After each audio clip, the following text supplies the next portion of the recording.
बहुत स्वागत है। नमस्कार दोस्तों, आपका बहुत बहुत स्वागत है आज के इस टॉक शो में। मैं यहाँ ह्यूमैनिटेरियन एड इंटरनेशनल नामक संस्था के बोर्ड मेंबर की हैसियत से भी बात कर रहा हूँ और जिस किताब के बारे में हम चर्चा करने यहाँ बैठे हैं, मैं मुन्ना हूँ। उसके लेखक श्री मनीष श्रीवास्तव जो मेरे मित्र हैं, उस हैसियत से भी, उनका मित्र होने की हैसियत से भी आपसे बात कर रहा हूँ। हमारी संस्था कोई बहुत पुरानी संस्था नहीं है, ह्यूमैनिटेरियन एड इंटरनेशनल। ये मात्र 4 साल पुरानी संस्था है और मैं इस संस्था से 3.5 साल से जुड़ा हुआ हूँ। इसके संस्थापक श्री सुधांशु एस सिंह जी हैं, जो काशी विद्यापीठ से बिलोंग करते हैं और इनके पिताजी, इनके ब्रदर, इनकी सिस्टर सब वहाँ पढ़ाते हैं। ये खुद एक अलग से लाइन पर चल पड़े। जो जनसेवा की भावना थी, ये ह्यूमैनिटेरियन लाइन में चले गए, जिस वजह से इनको जेनीवा में एक संस्था ह्यूमैनिटेरियन ऑर्गेनाइजेशन में काम करने का मौका मिला। लेकिन आज से 4-5 साल पहले इनके मन में जो देश सेवा की भावना उमड़ी, उस भावना से ये अपनी चलती हुई नौकरी को छोड़कर, त्याग कर भारत वापस लौट गए, लोगों के बीच रहने के लिए और लोगों की सेवा करने के लिए। तो ये छोटी सी कहानी है हमारे ह्यूमैनिटेरियन एड इंटरनेशनल की एस्टेब्लिशमेंट की। और हम लोग वैसे बिल्कुल नए हैं, लेकिन हम बहुत बड़े-बड़े काम कर रहे हैं। जैसा कि भारत में पहली बार हमने ड्रोन्स का इस्तेमाल किया है डिजास्टर असेसमेंट के लिए और डिजास्टर इवैल्यूएशन के लिए, मैनेजमेंट के लिए। जहां एक व्यक्ति आमतौर पर नहीं पहुंच पाता, वहां ड्रोन आसानी से पहुंच जाता है। तो ड्रोन का इस्तेमाल पहली बार भारत में डिजास्टर मैनेजमेंट के लिए ह्यूमैनिटेरियन इंटरनेशनल ने किया। केरला फ्लड्स, अम्फान, साइक्लोन और आसाम फ्लड्स में हम बहुत एक्टिवली पार्टिसिपेट कर रहे हैं। और दिल्ली में पाकिस्तान से आए हुए शरणार्थी जो मजनू का टीला और सिग्नेचर ब्रिज कैंप पर हैं, उन लोगों के साथ भी हम जुड़े हैं और उनके जीवन में कुछ बदलाव लाने की कोशिश कर रहे हैं। अब मैं बात करना चाहूँगा मनीष श्रीवास्तव जी के बारे में। ये एक बहुत बड़ी फार्मास्यूटिकल कंपनी के मार्केटिंग हेड हैं, जो इंडोनेशिया में सेटल्ड हैं। लेकिन ये लेखनी से जुड़े, और ये उनका दूसरी पुस्तिका है जिसका नाम है मैं मुन्ना हूँ। इससे पहले इनकी बहुत बढ़िया एक और किताब आई थी, जिसका जिक्र यहाँ किए बिना बात आगे जा नहीं सकती, रूही एक पहेली। उसको भी अगर आपको मौका मिले तो जरूर पढ़िएगा। एक बहुत बड़ी प्रेम कहानी है वो, एक विचित्र सी प्रेम कहानी मैं उसको कहता हूँ। तो कभी मौका लगे आपको तो उसको पढ़िएगा। और मनीष श्रीवास्तव जी ने जितने महान वो लेखक हैं, उतने ही महान वो व्यक्ति भी हैं। उन्होंने ये फैसला किया है कि इस पुस्तक से, sorry, it is not a पुस्तिका, it is a good size book, पुस्तक। इस पुस्तक से जो भी उनको अर्निंग्स होंगी, वो एनजीओज को डोनेट करेंगे। उसमें से एक एनजीओ उन्होंने हमारी चुनी है, इसके लिए हम उनके बहुत बहुत आभारी हैं। शुरू से ही हमारे साथ जुड़े हुए हैं और काफी सपोर्ट करते रहे हैं हमें अलग अलग तरीके से, अलग अलग स्टेजेस पर। हमारे मजनू का टीला कैंप में लेडीज को सिलाई बुनाई सिखाने के लिए इन्होंने मशीनें प्रदान की। खैर, anyways, let us not go there, क्योंकि लिस्ट बहुत लंबी है। अभी मैं आपका तारुफ करा रहा हूँ सुधांशु सिंह जी से। The great person, a person who is worth his weight in gold. Here's Mr. Sudhanshu Singh for you. Thank you very much. Manish, आपको कोई इस पे सवाल है या मुझे कैसे? देखिए, मैं सबसे पहले तो आप दोनों का आभार व्यक्त करना चाहूँगा। देखिए, होता क्या है कि लोग बहुत कुछ करना चाहते हैं। जब वो लोग समाज में इस तरह की घटनाएं देख रहे होते हैं, गरीबों को देख रहे होते हैं या ऐसे लोगों को जिनके पास कुछ करने को नहीं है उनको देख रहे होते हैं, तो उनके मन में आता है करने के लिए, बट उनको मौका नहीं मिल पाता। और जब हम कहते हैं मौका नहीं मिल पाता, तो उसमें करने से ज्यादा जो मौका देता है उसकी इंपॉर्टेंस मैं ज्यादा समझता हूँ। मेरे लिए सुधीर भाई वही मौका बनकर आए थे। उन्होंने मुझे अप्रोच किया था, ये इस काम के लिए नहीं अप्रोच किया था, उन्होंने मेरे से सिर्फ एक मुलाकात के लिए बात की थी कि हम लोग मिलेंगे कभी। मैं मिला, फिर उसके बाद मेरी सुधांशु जी से मुलाकात हुई। सुधांशु जी से मुलाकात हुई, फिर उन्होंने हमको मजनू के टीले पे जाके लोगों से परिचय कराया, और फिर मुझको समझ में आ गया था कि अब मुझे कहीं और भटकने की जरूरत नहीं है, मुझे मेरे लोग मिल गए हैं। इसके बारे में ही मैंने एक शायद साल भर पहले की बात है, मैंने लोगों को बताया भी था, और एक वो अपने नाना का जिक्र किया था, कंबल वाले नाना करके। बिल्कुल मेरे आंखों के सामने ये लोग वही कंबल वाले नाना बनकर आए थे। सर्दी में, धूप में, बरसात में, गर्मी में, इस कोरोना के समय पर इन लोगों ने जो काम किया है, उस शायद हम लोग तो यहाँ दूर बैठ के केवल उसको फील ही कर सकते हैं, बट इस ऑर्गेनाइजेशन ने जो काम किया उसके लिए सुधांशु जी और सुधीर भाई, आप लोगों का हार्दिक आभार। बहुत बहुत आभार है आप। Thank you so much. मेरा देखिए लिखने का तो क्या है कि एक छोटा सा समय का हिस्सा है, वो लिखने में निकल जाता है, और बस ऐसे ही शुरू हो गया था, छोटा मोटा लिखते रहते हैं। आपने जो बोला महान लेखक और वो सब, आप लोग मुझे समझ में नहीं आता, आप लोग कभी कभी मजाक उड़ा रहे हैं या फिर सच में बोल रहे हैं। फिलहाल मैं इसको नहीं, समझता हूँ कि महान आप लेखक आप इसलिए हैं कि ये विषय ऐसा है बाल शोषण का, जी जिसके बारे में बड़े से बड़े लेखक भी लिखने में कतराते हैं। इसमें people love to stay away from controversies, they want to write normal love stories, they want to write about politics, लेकिन ऐसे मुद्दों पे लिखने से उनको डर लगता है क्योंकि उसकी कोई कमर्शियल वैल्यू कम मिलती है, किताबें बिकती नहीं हैं। जी और आपने इस कमर्शियल एस्पेक्ट को दरकिनार करते हुए अपने दिल को खोलकर लिखा, और थैंक यू वेरी मच। आपने सबसे पहले कॉपी मुझे भेजी उसको एडिट करने के लिए, और मैं उस वक्त मौका मिला मुझे पढ़ने का जब किसी और के पास शायद आपके बाद आई नहीं थी वो किताब। तो मैं पढ़ता गया और मुझे ऐसा लगा कि ये सब बातें तो अक्सर होती हैं, और अ, बच्चे इसके बारे में बोल नहीं पाते, अंदर मन में दबी रह जाती हैं ये चीजें, और आपने जितनी खूबसूरती से उसको बाहर निकाल कर रखा। वो जो पात्र हैं आपके, वो शायद काल्पनिक हैं या वो रियल हैं, वो मुझे नहीं मालूम, लेकिन जो मुन्ना को एक नीरा मिली, फिर रमेश चाचा आए उसके, उसकी वृंदा चाची आई, एक जया दीदी जिनको वो बुलाता था बचपन से, और जुल्फी नामक एक उसकी सहेली।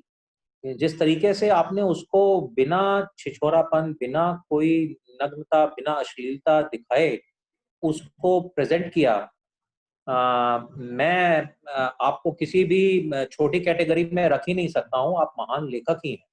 Thank you. सुधांशु जी कुछ कहना चाह रहे थे। देखिए ऐसा है कि मैं पूरी तरह से, पहली बात तो कि ये मैं सुधीर से पूरी तरह से सहमत हूँ। मैंने जब भी आपको पढ़ा है, सिर्फ आपके उपन्यास ही नहीं बल्कि आपके बाकी भी जो लेखनी ट्वीट्स में भी आप जो आप लिखते हैं, जो निबंध छोटे-छोटे लिखते हैं, तो बड़े प्रभावशाली होते हैं, विषय परक होते हैं, सामाजिक विषयों पे होते हैं, और आपकी लेखनी में जो है कुछ है ऐसी ताकत।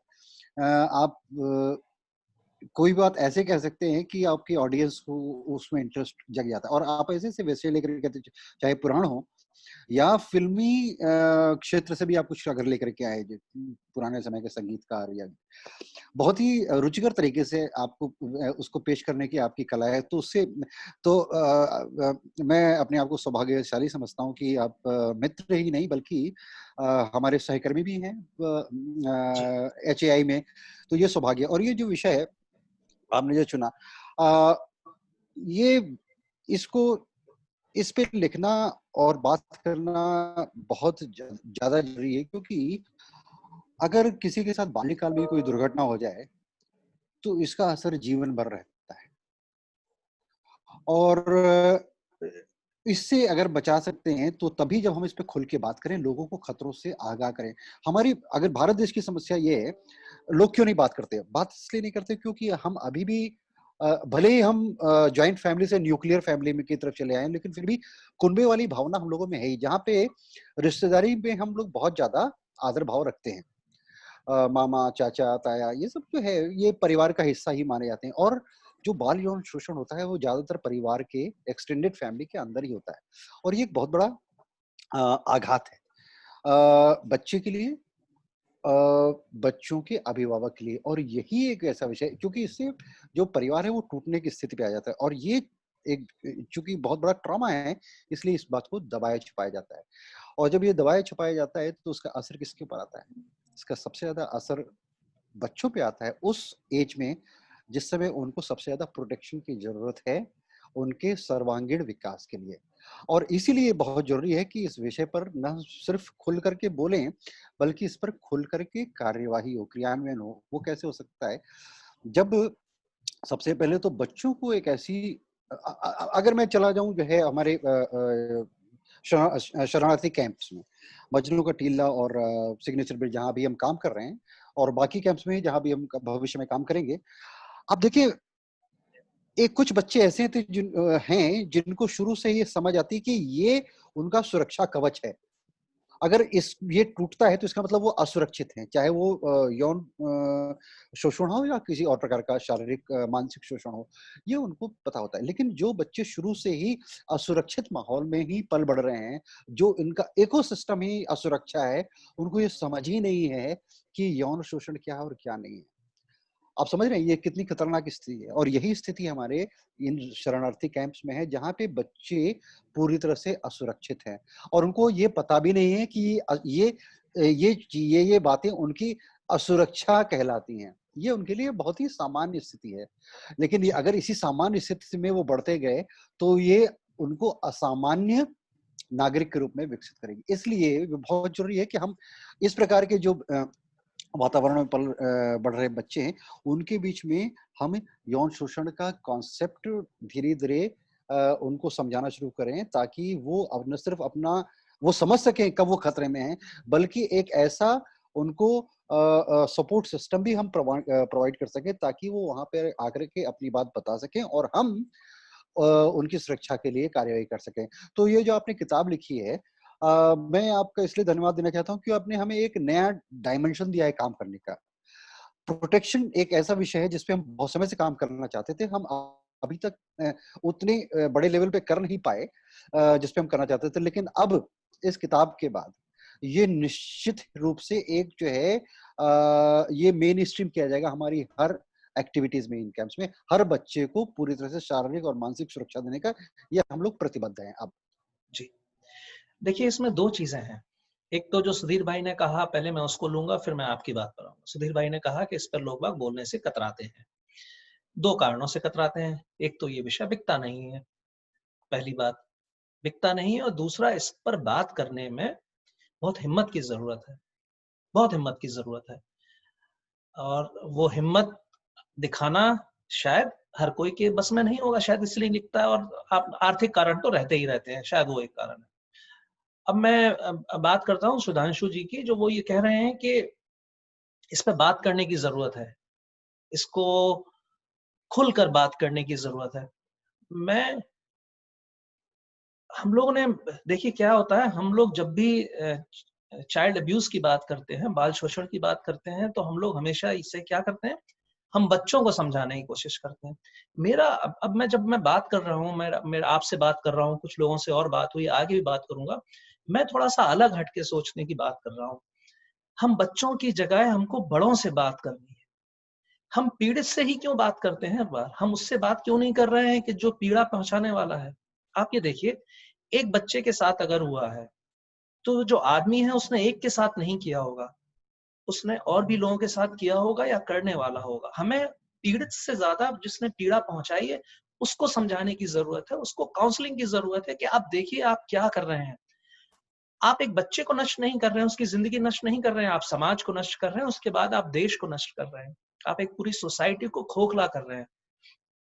ऐसे बच्चे बहुत रेयर होते हैं जो जिंदगी में आगे कुछ कर पाते। मैंने देखा है, मैं जानता हूँ लोगों को कि दो तरह के लोग मुझे मिले जब मैं इस किताब के बारे में बात कर रहा था। एक तो जो जिंदगी में कुछ नहीं कर पाए, दब्बू होके रह गए। क्योंकि जब आप शारीरिक शोषण की बात करते हैं तो केवल बाल यौन शोषण मैं शारीरिक नहीं मानता, मैं इसको मानसिक भी मानता हूँ। मानसिक कैसे हुआ? जरूरी नहीं है कि आपके साथ कुछ हुआ हो, आपने कहीं कुछ देख भी लिया हो, ये भी तो पॉसिबल है। मैं पिछली बार किसी से बात कर रहा था तो मैं वही कह रहा था, मैं आज भी रिपीट करूंगा कि वो जो एक धब्बा होता है वो फिर जिंदगी भर जाता नहीं है। आपका रिश्तों पे से विश्वास खत्म हो जाता है, और जब रिश्ता ही नहीं रहा तो फिर समाज क्या रहा हो, क्या परिवार और क्या देश, आप किससे रिश्ता बनाएंगे? वो एक जरूरत है। मैं अभी जितने लोगों से भी बात करने वाला हूं, मैं कहूंगा कि ये बाल यौन शोषण केवल बच्चों की समस्या नहीं है, ये पूरे समाज की समस्या है, पूरे समाज की समस्या है। हमें बच्चों से ज्यादा बड़ों से बात करनी है, हमें महिलाओं से। अब होता क्या है, देखिए, अगर आप कहेंगे बाल यौन शोषण तो आपका सीधा एक दिमाग में गया कि एक छोटी लड़की है और एक बड़े उम्र का आदमी है। ऐसा थोड़े ना होता हर बार। मैं भावना अरोरा जी से बात कर रहा था, उन्होंने कहा आजकल जो केस आ रहे हैं, आजकल लड़कों के केस आ रहे हैं, बच्चों के केस आ रहे हैं जो कि बड़े हो रहे हैं, 12 साल से 14 साल के। और शोषण करने वाले केवल आदमी ही नहीं होते, औरतें भी होती हैं। हम क्यों भूल जाते हैं ऐसा? हमने दिमाग में एक क्राइटेरिया बना रखा है कि ये चीजें ऐसे ही होती हैं, ऐसे नहीं होती। तो मेरी मेरी आपसे निवेदन है, आपने इतना बड़ा अभी इस समय आपने एक वादा किया है कि अब आप आगे चल के ये मेन स्ट्रीम आपका काम होगा। साथ ही में मैं भी आपसे वादा करता हूँ कि इसमें जितना भी आगे जाना होगा हम लोगों को, हम जाएंगे। हम इसके बारे में, अगर सुधांशु जी हमने इतना ही कर लिया अगर, कि लोग बाग इसके बारे में बात करने लगे खुल के, तो समझ लीजिए हम लोगों ने आधी जंग जीत ली। बात नहीं करते इसमें। अब आप खुद बताइए, क्या आपने बात की होगी कभी बच्चों से इसके बारे में? इनकी आइडेंटिफिकेशन कैसे होगी, कैसे पहचानेंगे हम ऐसे लोगों को? हेलो। हाँ जी, हाँ जी। ऐसे ये लोगों को इनकी पहचान कैसे होगी? देखिए, अभी सुधांशु जी बता रहे थे कि ये जो एक्सटेंडेड फैमिलीज वाले जो मसले होते हैं, शुरुआत वहीं से होती है। आपके जो सो कॉल्ड रिश्तेदार हैं या सगे रिश्तेदार हैं, शुरुआत आपके घर से ही होती है। इसके अलावा कोई जरिया नहीं है। कोई बाहर का आके आपके घर में तो आ नहीं जाएगा। अंधेरों में कौन मिलने की हिम्मत करेगा? वो ऐसे ही लोग तो चोरी करते हैं जिन पे शक नहीं जाता, वही लोग तो करते हैं शुरुआत। जी। देख so that makes all the more logic कि बच्चों को ही इसके बारे में शिक्षा दी जाए, good touch, bad touch, to scream when something happens, to not keep anything to themselves. True. बड़ों को आइडेंटिफाई करना बहुत मुश्किल काम हो जाएगा, और बड़ों को तो आप जिसको कन्फ्रंट करेंगे वो कहेगा अरे मैं तो ऐसा कर ही नहीं सकता, तुम कैसे बकवास कर रहे हो। नहीं, हमें उनसे कहना नहीं है। देखिए, जब हम रेप के बारे में भी बात करते हैं तो हम केवल उनसे नहीं बात कर रहे हैं कि जिन्होंने रेप किया है। हम इस विषय को उठाते हैं और लोगों को समझाते हैं कि रेप बुरा है।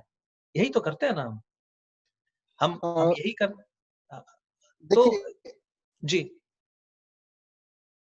इसमें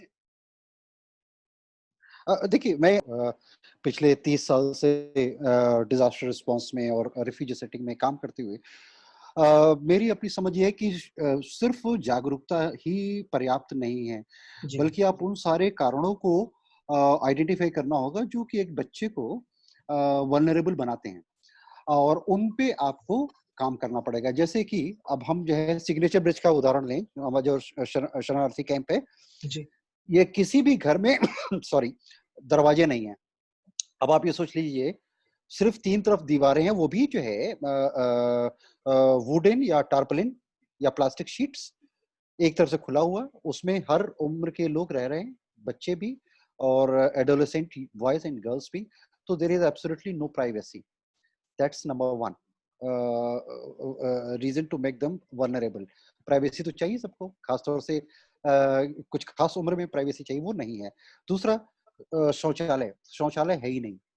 अब वो जो है सारे के सारे पास के जंगल में जाते हैं, खुले में, ओपन में। अब आप सोच सकते हैं कि वो कितना बड़ा रिस्क है रिस्क, बहुत रिस्क है। इनके लिए। तीसरा, सोने की जगह।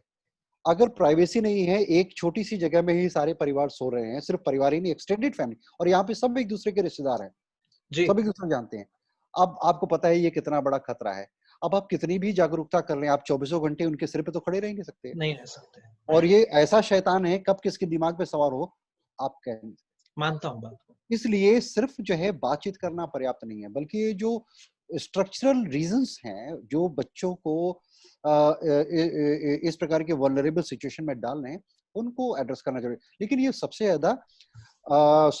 ज्यादा उपेक्षित विषय है। अब मैं, अगर मान लीजिए मुझे हम लोगों को कल को मान लीजिए 50 परिवारों को हमें राशन देना है, हम ट्वीट करेंगे और मोस्ट प्रोबेबली हमें 24 घंटे के अंदर में हमारे पास पैसा इतना होगा कि हम उनको खाना खिला सके। जी people can relate with it.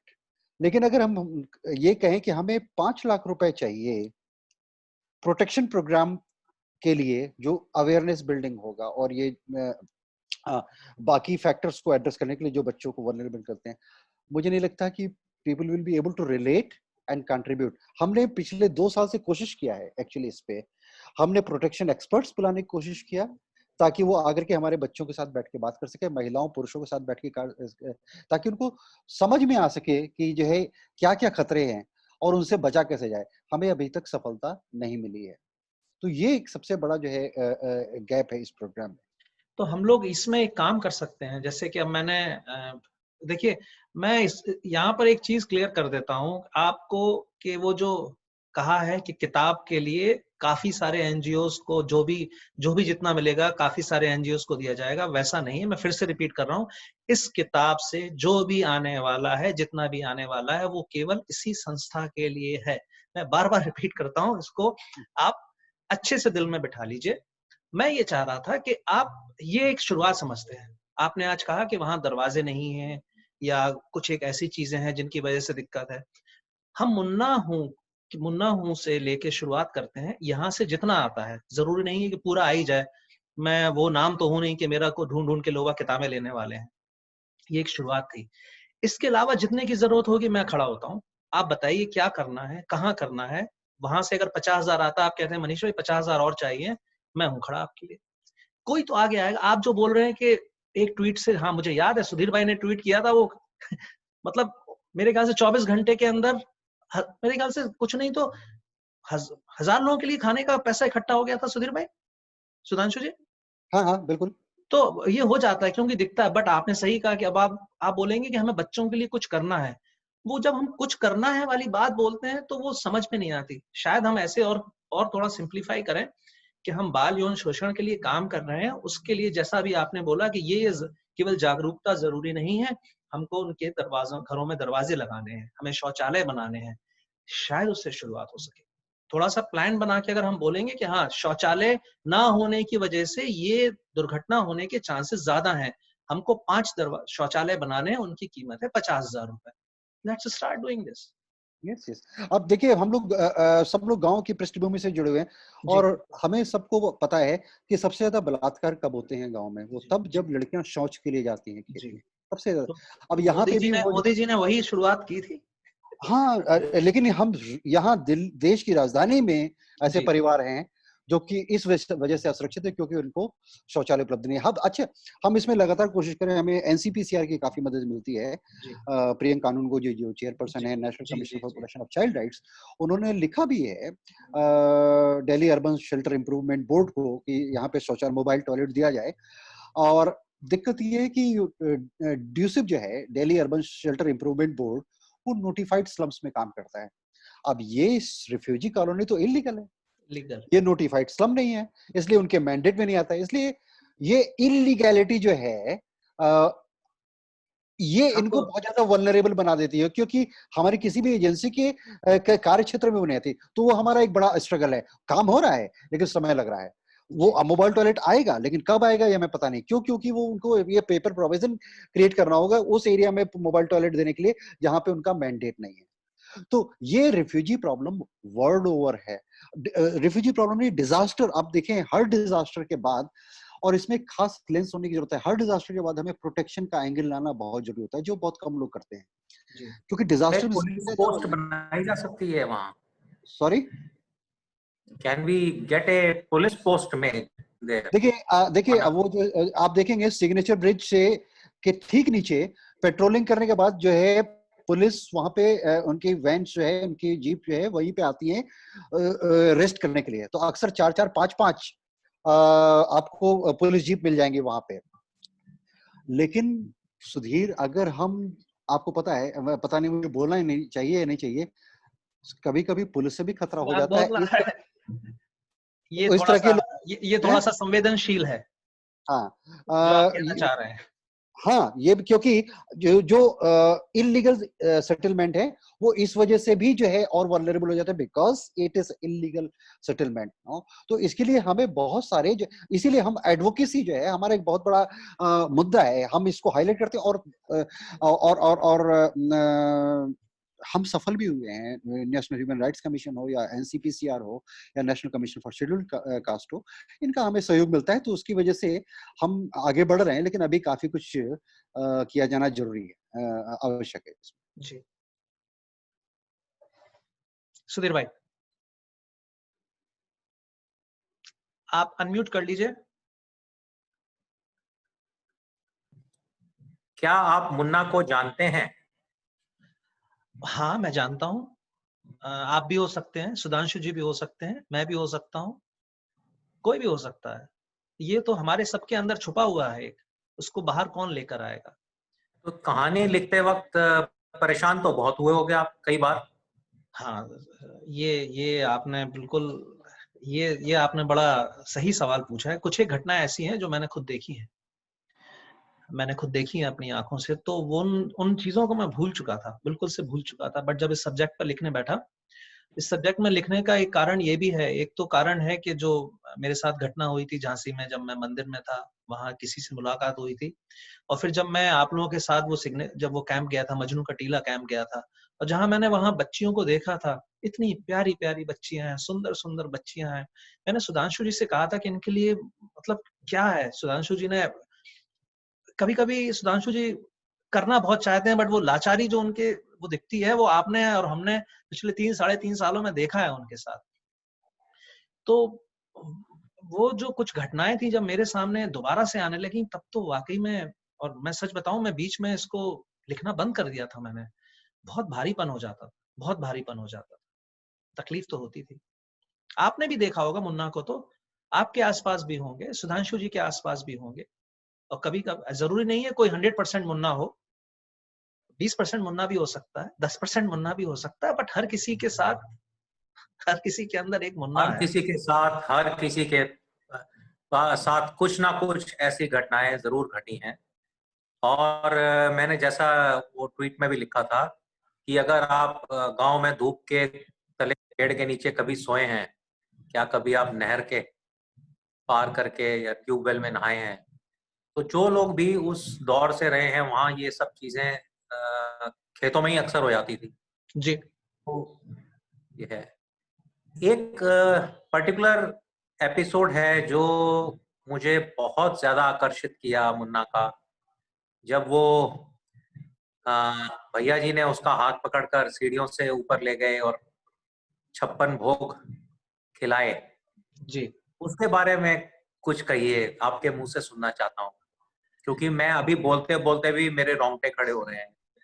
देखिए, मैंने वो पढ़ते हुए साक्षात अपने आप को उस कमरे में देखा और प्रभु कृष्ण के मैंने भी दर्शन कर लिए।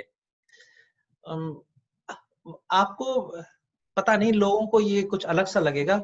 मैं जब लिखने बैठता हूँ तो वो, मैं आउटलाइन नहीं बनाता था पहले। अब थोड़ी कोशिश करने लगा हूँ कि आउटलाइन बनाने लगूं मैं, क्योंकि अब जो मैं आगे जो सब्जेक्ट लिख रहा हूँ उस पर आउटलाइन की बहुत जरूरत होगी, क्योंकि वो करीब करीब 200 साल में फैली हुई एक स्टोरी, तो उसमें जरूरत होगी। पहले नहीं तो मैं, ये जो कहानियां मैं लिखी हुई हैं, ये कुछ एक एपिसोड्स रूही में भी ऐसे थे, और इसमें तो बहुत सारे एपिसोड्स हैं ये लिखवाए गए हैं, ये मैंने नहीं लिखे हैं। जिस वृंदावन की आप बात कर रहे हैं, उस वृंदावन में मैं गया हूँ, शायद मैं 4th या 5वीं क्लास में था, मुझे याद भी नहीं है। मैं, और उसके बाद मैं कभी वृंदावन गया नहीं, मैं कभी वृंदावन नहीं गया। मथुरा में जाया करता था, काम करके आ जाया करता था। बट जो आप घटना बोल रहे हैं, वो घटना अपने आप दिमाग में आती गई और मैं लिखता चला गया। मुझे कुछ नहीं मालूम था। लिखने के बाद जब मैंने खुद पढ़ा है, तो जो अभी आप बोल रहे हैं वही मेरे भी हो रहा है, मेरे भी रोंगटे खड़े हो रहे हैं। वो वाकई में एक बहुत मैं जिसको बोलता हूँ प्यारा सा एपिसोड है। सबको पसंद आएगा, वो सबको अच्छा लगेगा।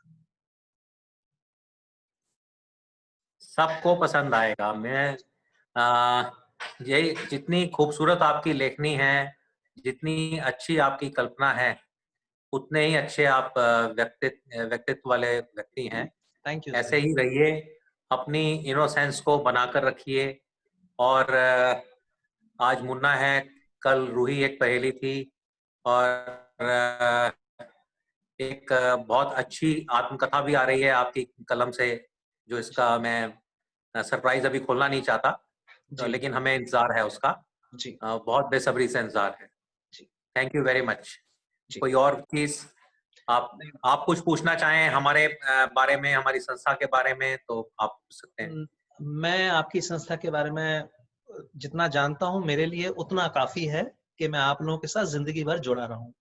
मेरी आप लोगों के लिए दुआ है कि आपके साथ अभी धीरे धीरे, देखिए हम लोगों ने जब कारवां शुरू किया था, आपको याद होगा कि हम लोग 2 लोग, 3 लोग, 4 लोग थे, फिर धीरे लोग आपके साथ पुराने लोग बहुत ले थे, मतलब आपके सीनियर्स जो हैं जिन्होंने ये शुरुआत किया था। हम लोग जब दोस्ती यारी वाले थे, इतने ज्यादा लोग नहीं थे। पिछले 2-3 सालों में देखिए क्या होता है कि जब वो कोरोना काल में तो बहुत बहुत लोग जुड़ गए हमारे साथ, हमने एक पूरा कुनबा तैयार हो गया। जी, वो इंटेंशंस जब अच्छे होते हैं आपके ना, तो ऊपर वाला वो डेफिनेटली आपको अच्छे लोगों के साथ ही मिलवाता है।